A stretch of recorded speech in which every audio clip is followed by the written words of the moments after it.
Assalamualaikum. Hari ini saya mau memasak gulai kepala ikan. Memasak gulai kepala ikan, saya sudah siapkan kepala ikan tongkol, jeruk nipis, daun temuru, batang serai. Dan untuk bumbunya terdiri dari asam sunti, jahe, kunyit, bawang putih, bawang merah, ketumbar, dan cabai kering. Semua bahan ini, bumbu ini kita haluskan. Untuk menghilangkan air, kepala ikannya kita taruh perasan jeruk nipis.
Suka nih dulu sedikit.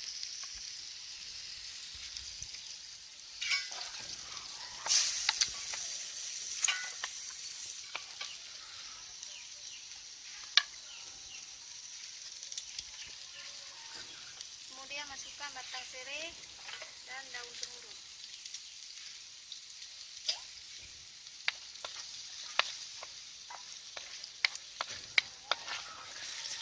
Tambahkan air sedikit.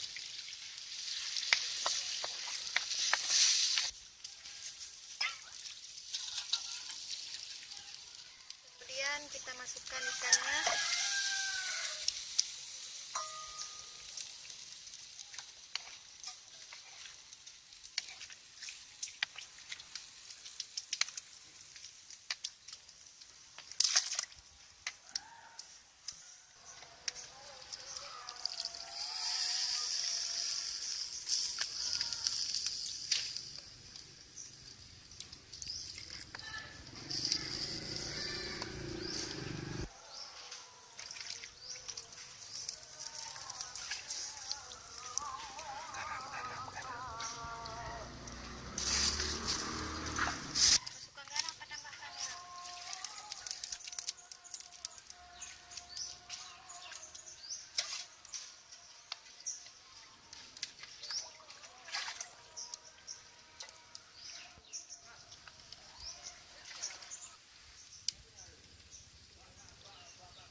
sekarang